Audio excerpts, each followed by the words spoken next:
Miofibril tersusun dari unit berulang yang disebut sarkomer. Sarkomer merupakan unit fungsional terkecil kontraksi otot. Di dalam sarkomer terdapat filamen, aktin, dan miosin yang menghasilkan gerakan. Struktur bekerja secara hierarkis serat otot, miofibril, dan sarkomer. Kerjasama ketiga komponen memungkinkan kontraksi otot yang kuat dan efisien untuk mendukung performa olahraga. Juga ada protein kontraktin dan aktin dan miosin. Aktin dan miosin adalah protein utama dalam kontraksi otot. Saat ion kalsium dilepaskan, pola miosin meningkat. Aktin menarik ke pusat sarkomer melalui mekanisme power stroke dan membantu energi ATP. Proses ini terjadi terulang sehingga menghasilkan kontraksi otot. Efisiensi interaksi aktin dan miosin menentukan kekuatan serta kecepatan kontraksi otot. Ringkasan anatomi dan struktur otot. Struktur otot tersusun dari otot fasciculus, serat otot, miofibril, dan sarkomer. Serat otot merupakan ringkasan dan kontraksi. Kalau misalkan miofibril mengandung filamen, protein bergerak.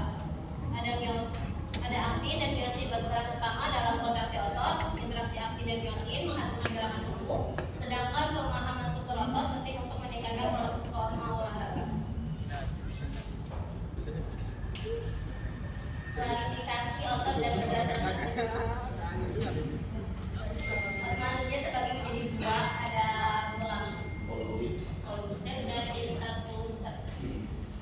Otot tulang volunteer seperti otot rangka dikendalikan secara sadar untuk menghasilkan gerakan tubuh, sedangkan otot involunteer bekerja otomatis meliputi otot polos pada organ dan dalam otot jantung yang berkontraksi ristis panjang hingga setiap jenis otot memiliki fungsi dan karakteristik berbeda dalam mendukung aktivitas fisik.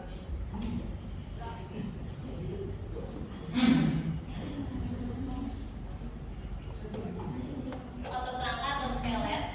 Karakteristik otot rangka melekat pada tulang dan menghasilkan gerakan sadar.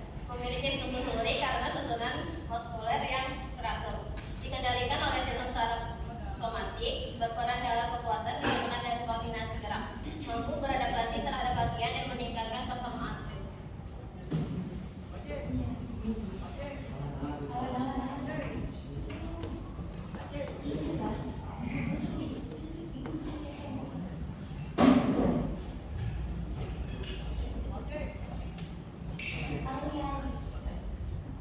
Ya, selanjutnya ada tipe serat otot. Tipe serat otot ada slow twitch sama fast twitch. Otot manusia memiliki dua tipe serat, yaitu tipe 1 slow twitch dan tipe 2 fast twitch. Serat tipe 1 berkontraksi lambat dan lama, sehingga cocok untuk olahraga daya tahan seperti maraton dan lari jarak jauh. Serat tipe 2 menghasilkan kontraksi cepat dan tenaga besar, sehingga berperan penting dalam olahraga kekuatan dan kecepatan seperti sprint dan angkat besi.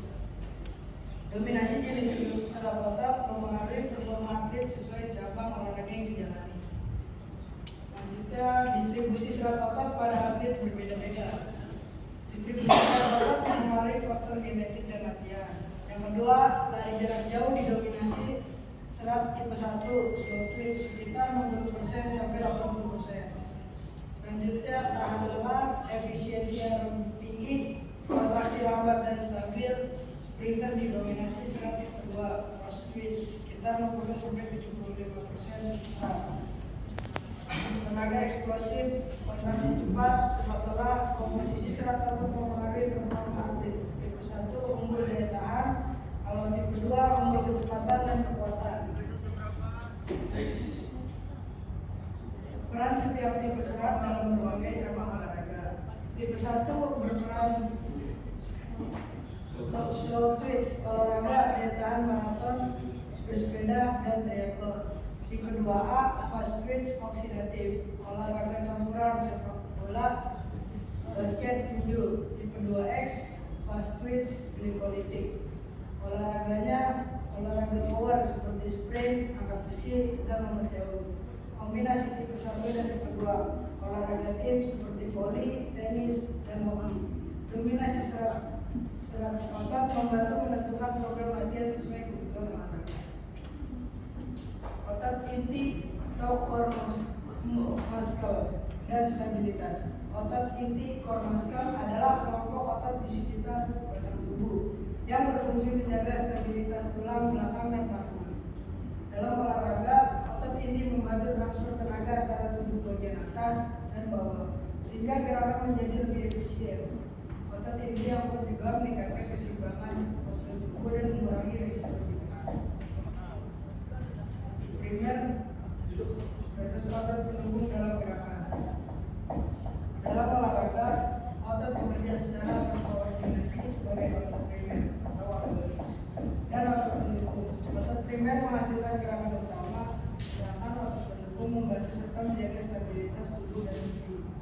Kerjasama keduanya penting untuk menghasilkan gerakan yang efisien, kuat, dan mengurangi risiko cedera. Selanjutnya, mekanisme kontraksi otot sliding filamen teori. Teori sliding filamen menjelaskan bahwa kontraksi otot terjadi ketika filamen aktin bergeser di antara filamen myosin sehingga sarkomer memendam. Proses ini dipicu oleh ion kalsium dan menggunakan energi ATP untuk menggerakkan kepala myosin melalui mekanisme power otot siklus yang berulang menghasilkan kontraksi otot yang kuat dan terkontrol dalam gerakan olahraga. Peran kalsium dalam kontraksi otot. Kalsium Ca2+ berperan penting dalam kontraksi otot saat impuls saraf dalam kalsium saraf datang. Kalsium dilepaskan dan berkaitan dengan tropoin sehingga situs meningkatkan pada aktin terbuka. Hal ini memungkinkan myosin berkaitan dengan aktin dan memicu kontraksi setelah stimulasi berhenti. Kalsium kembali disimpan sehingga otot mengalami reaksi.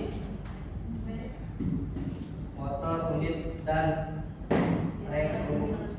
rekrutmen serat otot. Motor unit adalah satu neuron motorik dan serat otot yang dikendalikan. Rekrutmen serat otot terjadi bertahap sesuai kebutuhan gaya, dimulai dari motor unit kecil tipe 1 hingga besar tipe 2. Semakin banyak motor unit direkrut, semakin besar kekuatan otot. Latihan rutin meningkatkan efisiensi rekrutmen sehingga kekuatan dapat dihasilkan lebih cepat dan efektif. Sistem energi otot. Otot memiliki 3 sistem energi utama seperti ATP, PCR, dan PCR untuk aktivitas eksklusif, singkat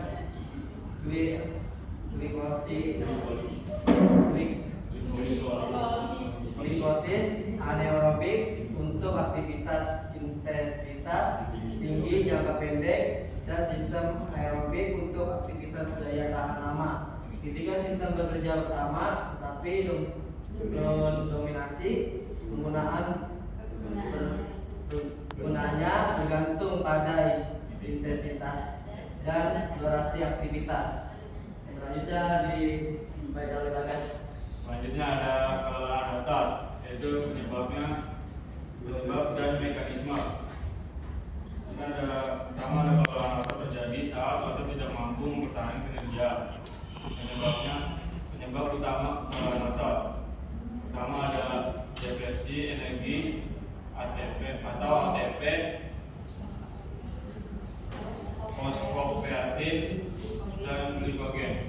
Selanjutnya ada akumulasi asam laknat dan ion H+.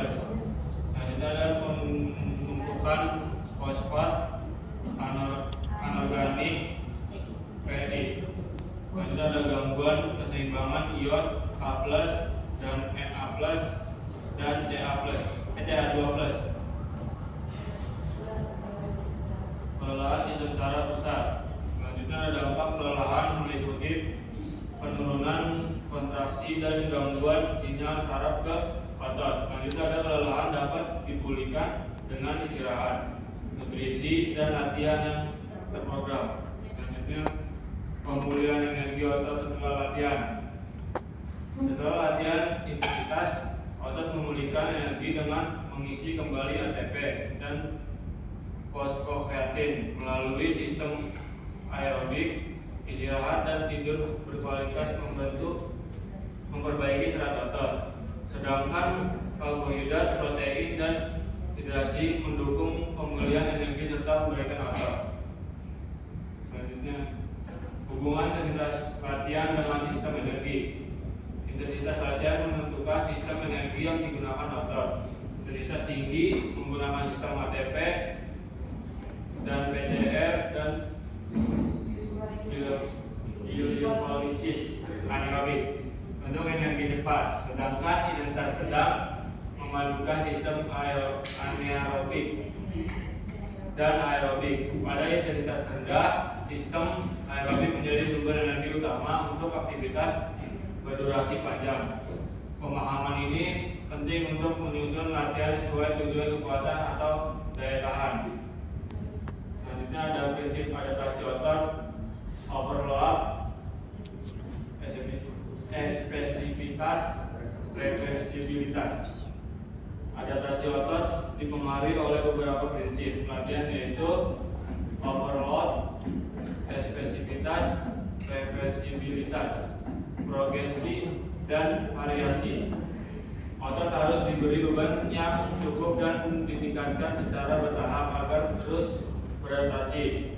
Adaptasi juga bersifat spesifik sesuai jenis latihan dan dapat menurun jika latihan diberhentikan.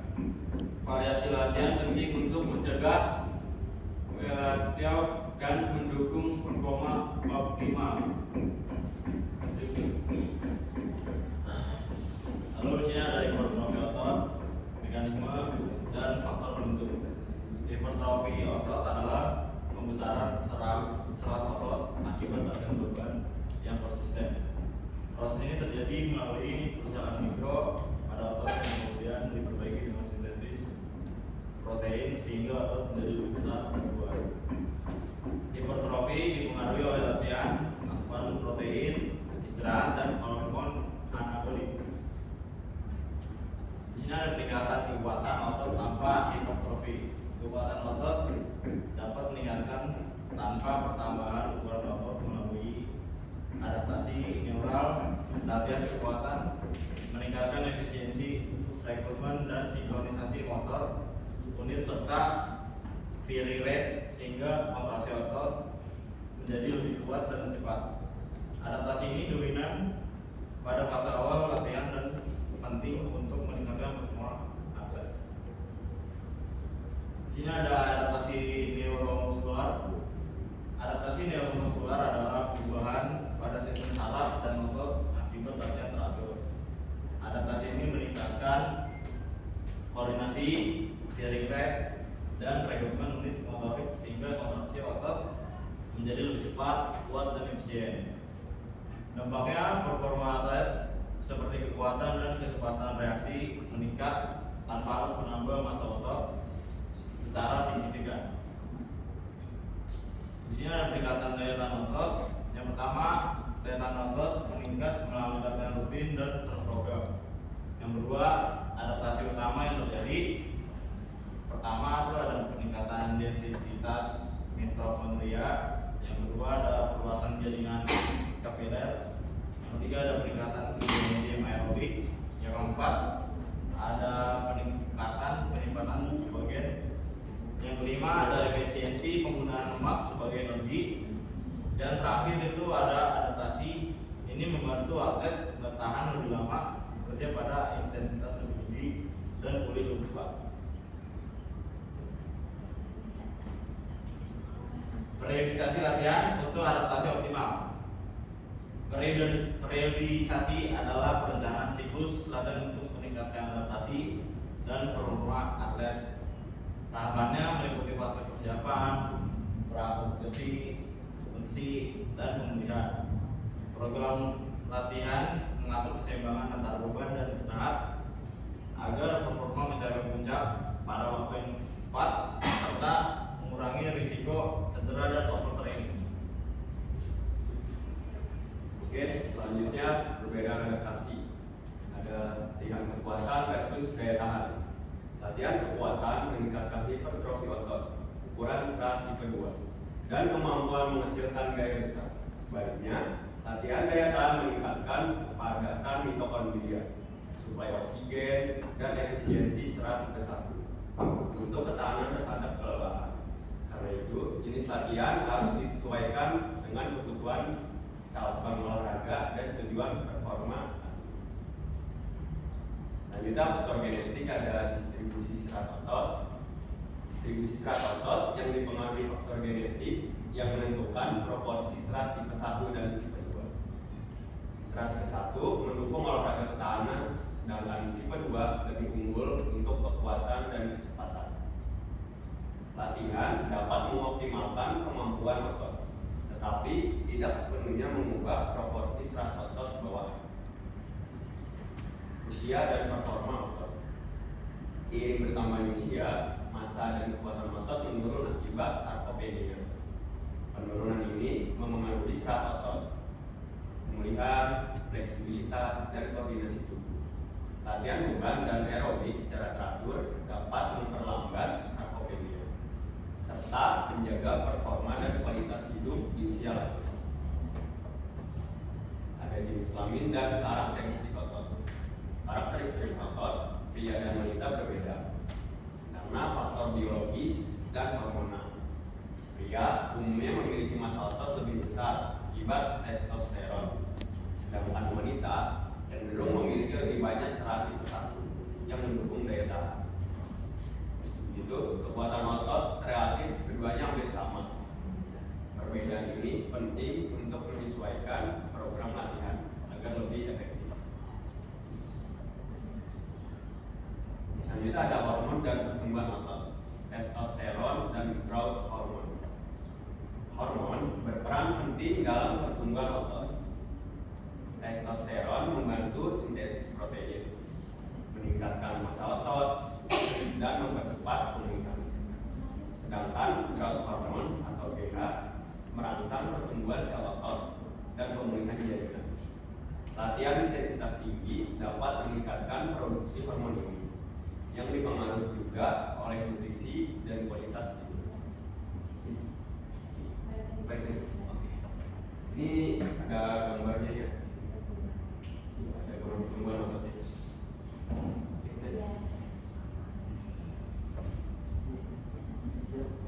Selanjutnya, suhu otot dan performa.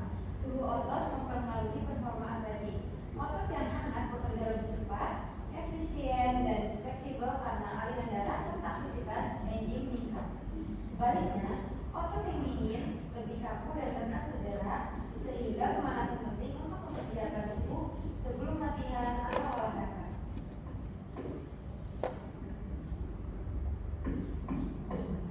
Pemanasan, warming up, dan aktivitas otot. Pemanasan sebelum olahraga membantu persiapan tubuh otot agar bekerja optimal. Pemanasan meningkatkan aliran darah, suhu otot, koordinasi saraf, serta mengurangi resiko cedera. Pemanasan juga mengaktifasi otot untuk melakukan latihan yang lebih baik. Jadi, kalau misalkan kita mau olahraga tuh, lebih baik kita pemanasan dulu. Kalau misalkan kita mau pemanasan, pasti kan akan terjadi cedera, kelelahan otot. Nah, jadi kita sebelum latihan atau apapun, lebih baik pemanasan dulu.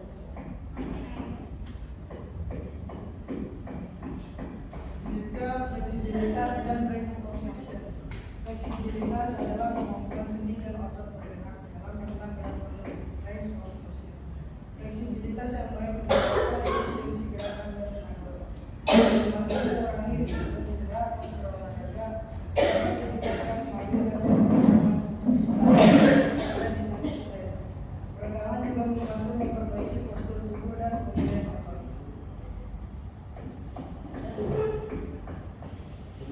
jenis cedera otot umum apa saja sih dan bagaimana gejalanya? Cedera otot dapat berupa strain, robekan otot, kontusi, kram, tendinitis, dan myositis. Cedera ini umumnya disebabkan oleh beban berlebih, benturan, kelelahan, dehidrasi, atau peradangan pada otot dan tendon.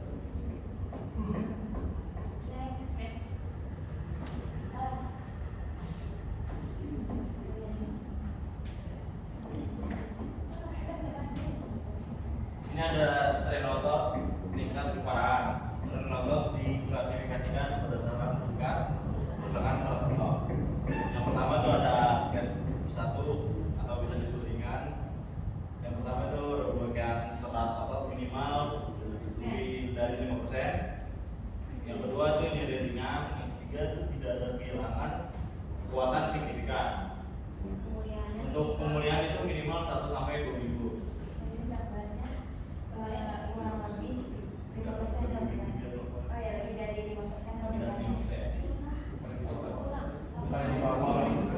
Oh iya, kurang dari 5% robekannya. Kalau misalkan berdua sudah Lalu ada grade 2 sedang. Yang pertama itu robekan. Ya, ciri-ciri pertama robekan parsial saraf otot. Yang ciri-ciri kedua itu ciri sedang hingga berat. Yang ketiga pembekakan dan memar. Yang keempat itu kekuatan kurang. Dan untuk pemulihannya itu 3 sampai 6 minggu. Lalu ada grade 3, ini yang berat. Yang pertama itu ada ciri-cirinya robekan total atau hampir total. Yang kedua itu nyerinya hebat. Yang ketiga itu kehilangan fungsi otot sepenuhnya. Yang keempat mungkin memerlukan tindakan bedah. Untuk pemulihan sendiri itu sama kayak grade 2, bisa sampai 3 sampai 6 bulan. Beda. Kalau yang grade 2 itu 3 sampai 6 minggu, kalau yang grade 3 itu 3 sampai 6 bulan. Nah ini kan gambar-gambar grade 1, 2, dan 3. Ini contoh kalau misalkan dalam grade 2 ringan, sedang, dan berat. Contoh ini ada gejala umumnya, ada nyeri lokal, kekakuan, pembekakan, memar, keterbatasan gerak. Kalau ini bisa tulis sendiri. Kalau ini tuh harus melakukan tindakan yang berat. Kayak langsung ke dokter. Iya. Harus ke fisioterapi. Operasi yang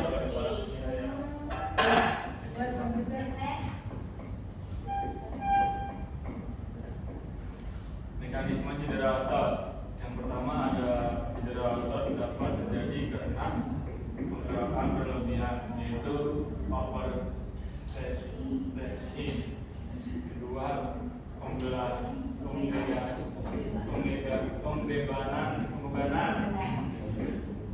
berlebihan, yaitu ada overloading, dapat menyebabkan kerusakan saraf otot. Yang ketiga ada trauma langsung seperti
di sini ada faktor risiko cedera otot.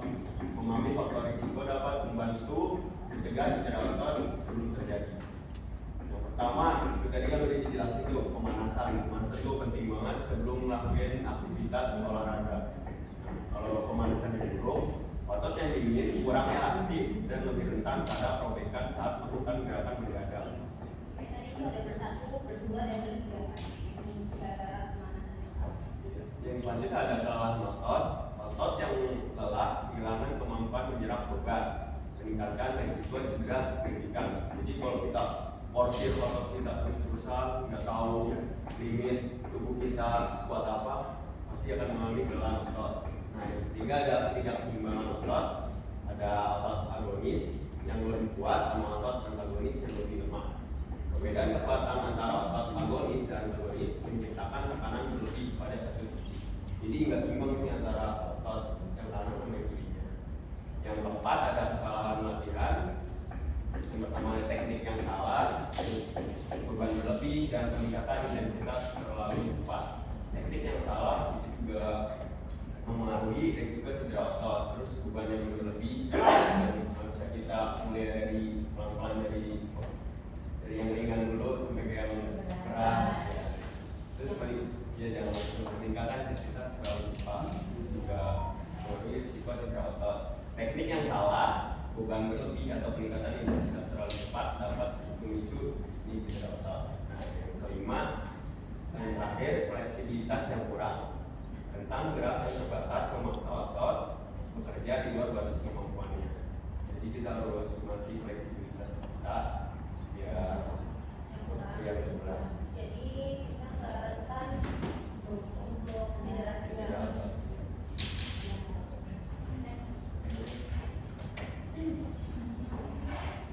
Selanjutnya ada DOMS atau nyeri otot setelah latihan. DOMS atau delayed onset muscle soreness adalah nyeri dan kekakuan otot setelah latihan intensif atau tidak biasa. Lalu muncul sekitar 12-72 jam setelah aktivitas fisik. Lalu disebabkan oleh robekan mikro pada serat otot akibat kontraksi eksentrik.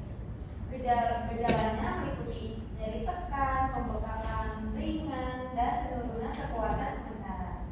Untuk pemulihannya dapat dibantu dengan istirahat yang cukup, peragangan ringan, dipijat, dan nutrisi yang tepat. Nah, untuk sini kemarin udah dijelaskan oleh kelompok 2 itu kelompok rem. Jadi ya kan? Next. Perbandingan fungsi otot tipe 1 dan tipe 2.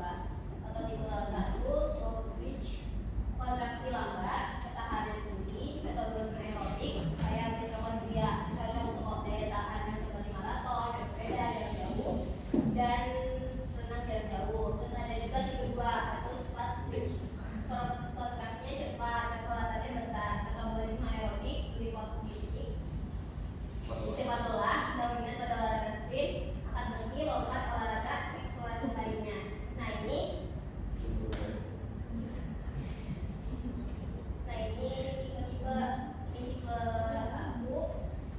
2.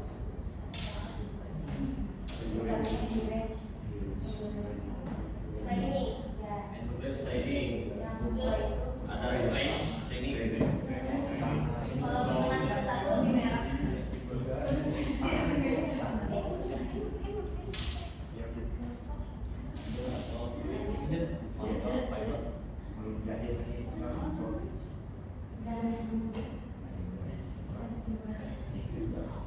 Kesimpulan, sistem otot memiliki peran penting dalam meningkatkan performa olahraga melalui kekuatan, kecepatan, daya tahan, dan koordinasi gerak. Struktur dan jenis otot mempengaruhi kemampuan atlet dalam berbagai cabang olahraga. Nah, kita harus mengetahui dulu ya kita cabang olahraganya apa dan latihannya juga seperti apa. Performa otot dapat dipengaruhi oleh latihan, nutrisi, hormon, usia, pemanasan, serta pemulihan yang baik. Selain itu, pemahaman tentang mekanisme kerja otot dan faktor risiko cedera sangat penting untuk menjaga kesehatan otot, mencegah cedera, dan mencapai performa olahraga yang optimal. Nah untuk acara selanjutnya itu diskusi dari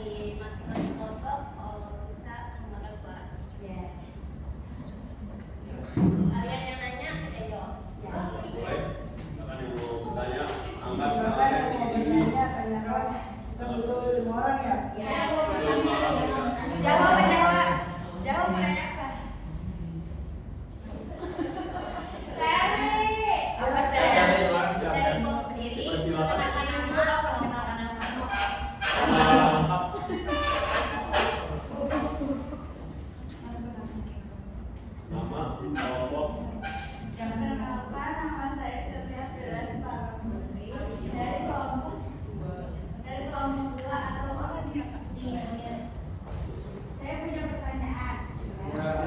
Siapa? Untuk siapa? Untuk si Ridho. Ridho ya. Apa yang dimaksud teori seiring filamen? Ini langsung jawab atau Ridho, nanti? nanti. Berarti itu tulis dulu dong. Udah. Selanjutnya dari kelompok masih Kaniza boleh. Iya, kenalan Kak. Kamu jangan terlalu belakang kamera kakak. Iya. Saya Rizana Zara dari kelompok 2 komponen. Di sini bertanya, boleh jelaskan struktur otot dari yang terkecil hingga yang terbesar? Oke. Buat siapa Kak? Siapa aja? Oke. Siapa aja yang mau nanya? Boleh. Boleh?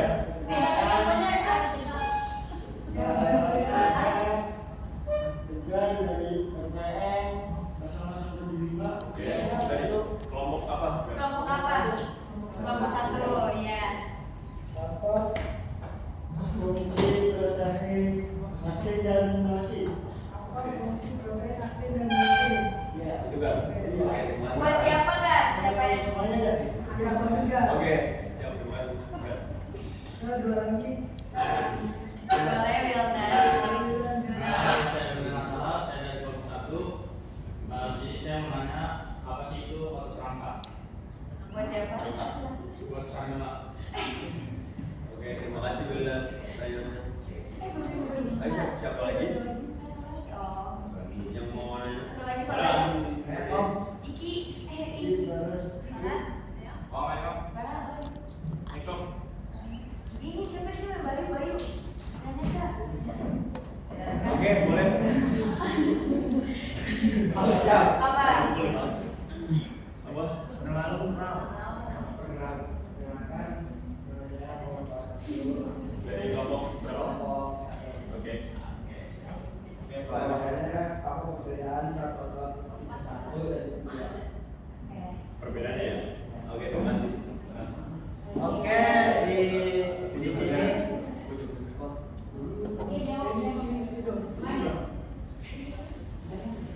Oke, ini saya ingin menjawab pertanyaan.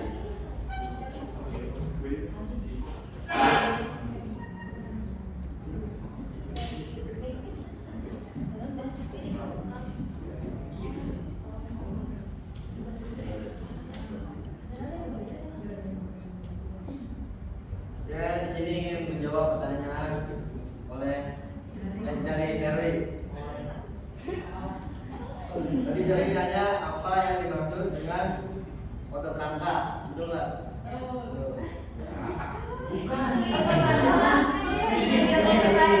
Oh iya.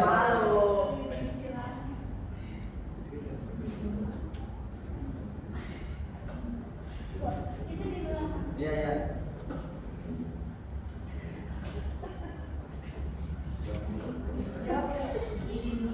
Izin menjawab pertanyaan Sherly.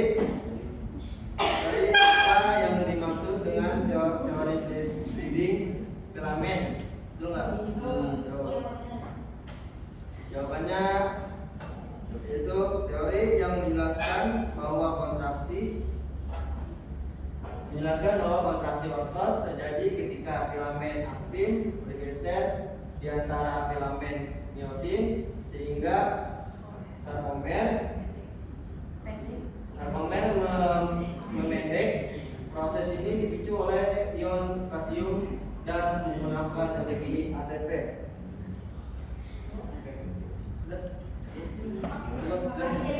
Terjawab tidak?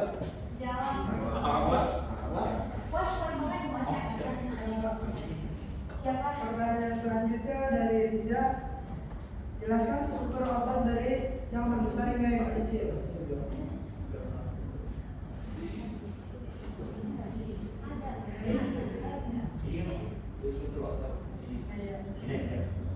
Struktur otot manusia memiliki struktur bertingkat dari yang terbesar hingga terkecil, yaitu dari yang terkecil otot, fasciculus, serat otot, myofibril, dan sarkomer. Sarkomer merupakan unit fungsional utama yang tersusun dari aktin dan miosin untuk menghasilkan kontraksi otot. Memahami struktur ini penting untuk menjelaskan cara kerja dan aktivitas otot dalam olahraga. Jadi yang paling utama itu ada vestibulos, setelah itu gerak otot, miofibril dan sarkomer. Ini berurutan ya dari yang terbesar ke yang terkecil. Dari yang terkecil hingga yang terbesar. Berarti yang terbesar itu sarkomer. Iya. Yang paling kecil itu Otot. otot. Balik. Kembali ke maaf Kak, dari yang terbesar otot, vestibulos, Terbesar itu otot, lalu vasikulus, otot, miofibril dan sarkomer. Itu sarkomer. Jadi paling kecil yang paling besar otot terbesar. Ya cukup. Cukup lagi, terima kasih.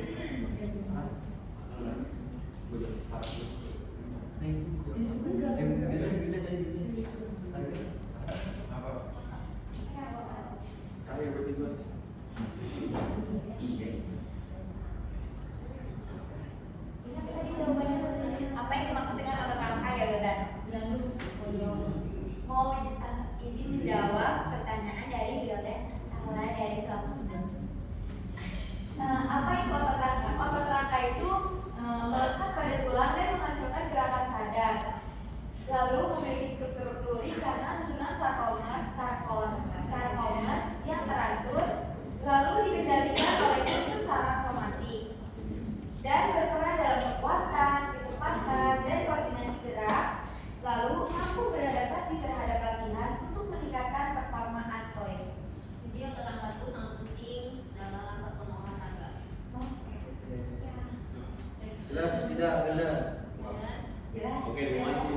Selanjutnya izin menjawab pertanyaan segar. Ayo pertanyaannya dikejar. Itu satu sama kita. Nah, itu parah. Apa fungsi protein aktif dan miosin ya pertanyaannya? Yang menjawab juga. Jawabannya adalah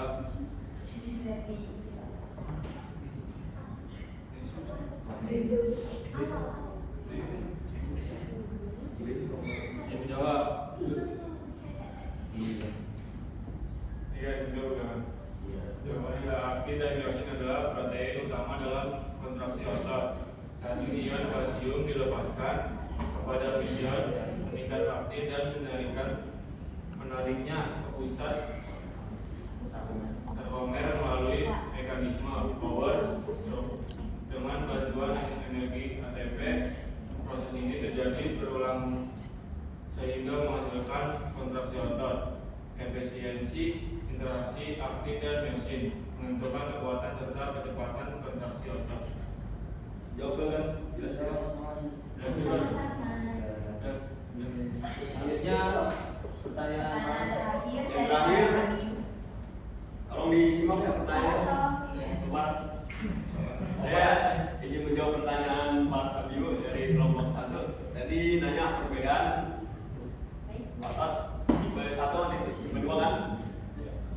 Jadi tipe 1 itu slow twitch sama tipe 2 itu fast twitch. Nah, kalau yang tipe 1 itu berkontraksi lambat namun tak lama sehingga cocok untuk olahraga daya tahan seperti maraton.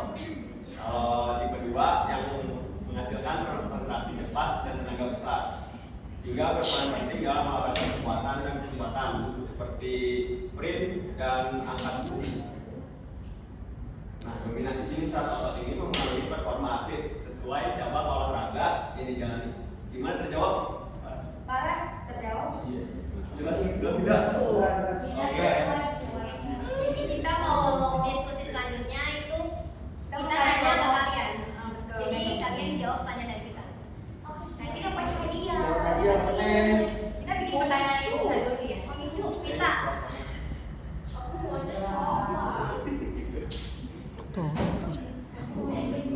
Masa duduk. Selanjutnya Kita bikin ya susah. Nanti rebutan ya.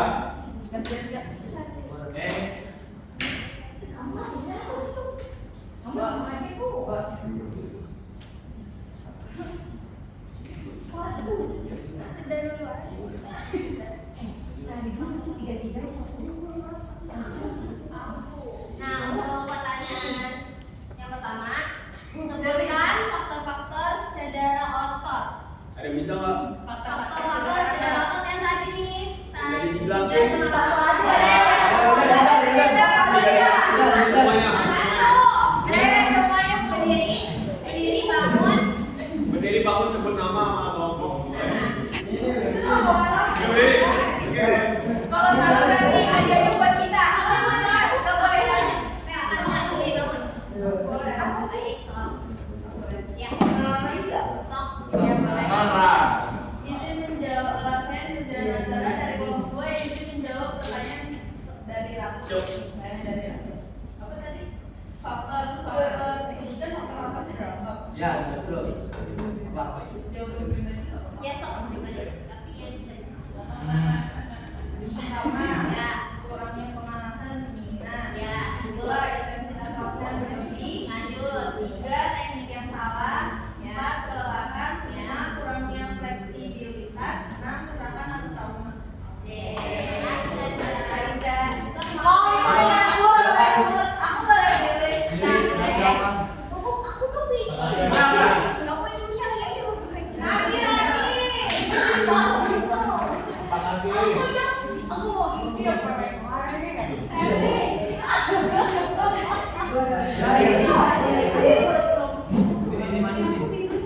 Mas ya, masuk pertanyaan. Yang terakhir ya. Pertanyaannya apa? Udah, ya.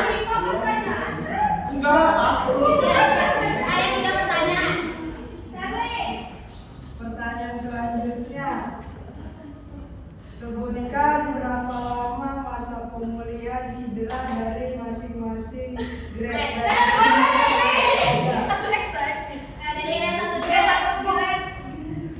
grade 1. Cedera. Oke, boleh panas, boleh dijawab.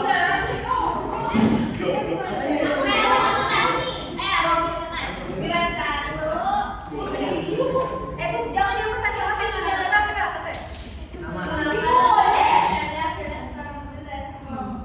Izin menjawab. Grade 1 itu 1 pembunuhan. Boleh? Ayo udah. Boleh benar. Ya udah lagi. Ayo boleh. Aku. Oke, boleh. Gak boleh sampai. Ayo, apa ya? Grade 1 itu 1 sampai 3 minggu. Iya. Grade 2 itu 3 sampai 8 minggu. Grade yang ketiga itu 3 sampai 6 bulan. Kamu lihat handphone ya? Silakan Kamu diambil. lihat handphone ya? Enggak ini. Kamu lihat handphone ya? Ini pertanyaan terakhir. Rebutan.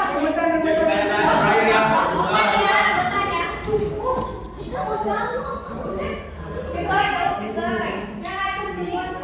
Ya.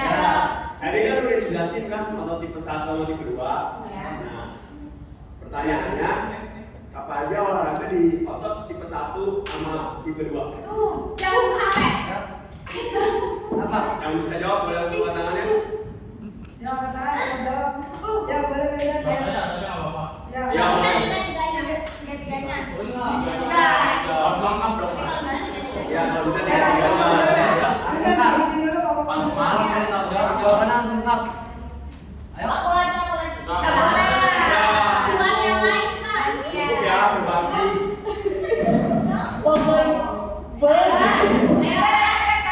Ayo, Bayu. Bayu mau jawab.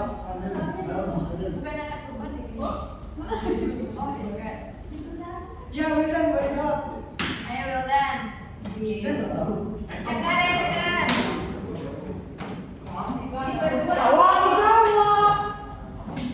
Ayo,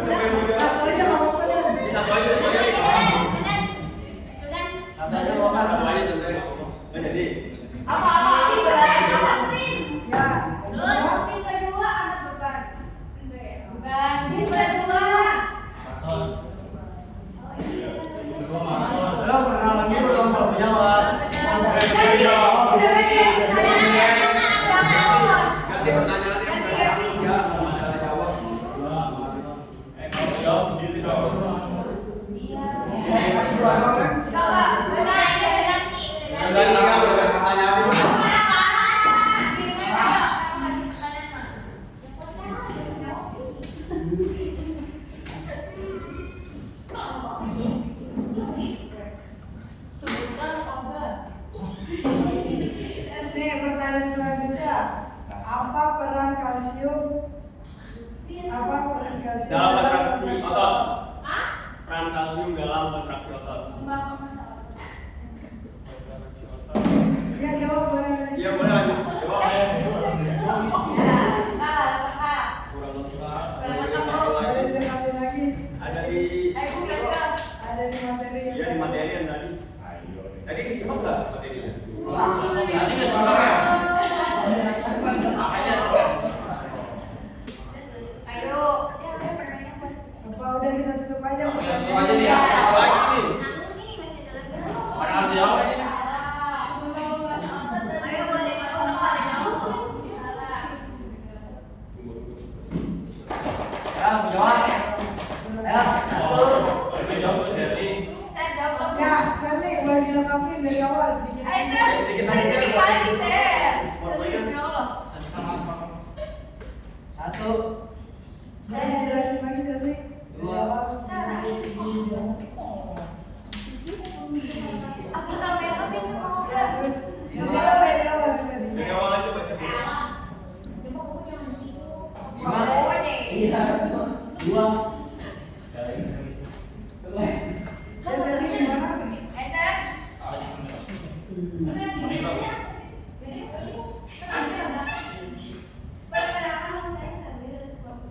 Oke. Sherly. Kalsium berperan sebagai tombol pembuka dalam mekanisme kontraksi otot. Iya. Terus. Dikit Lagi boleh sedikit lagi. Aku ngomong aja cuma dilengkapi sedikit lagi.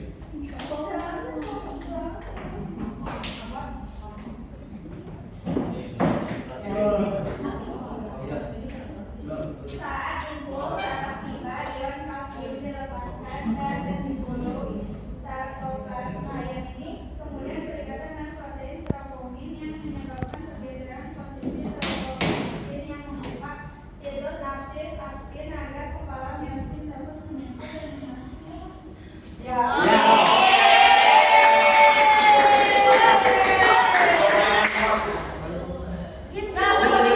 Yang ini aja mau tahu.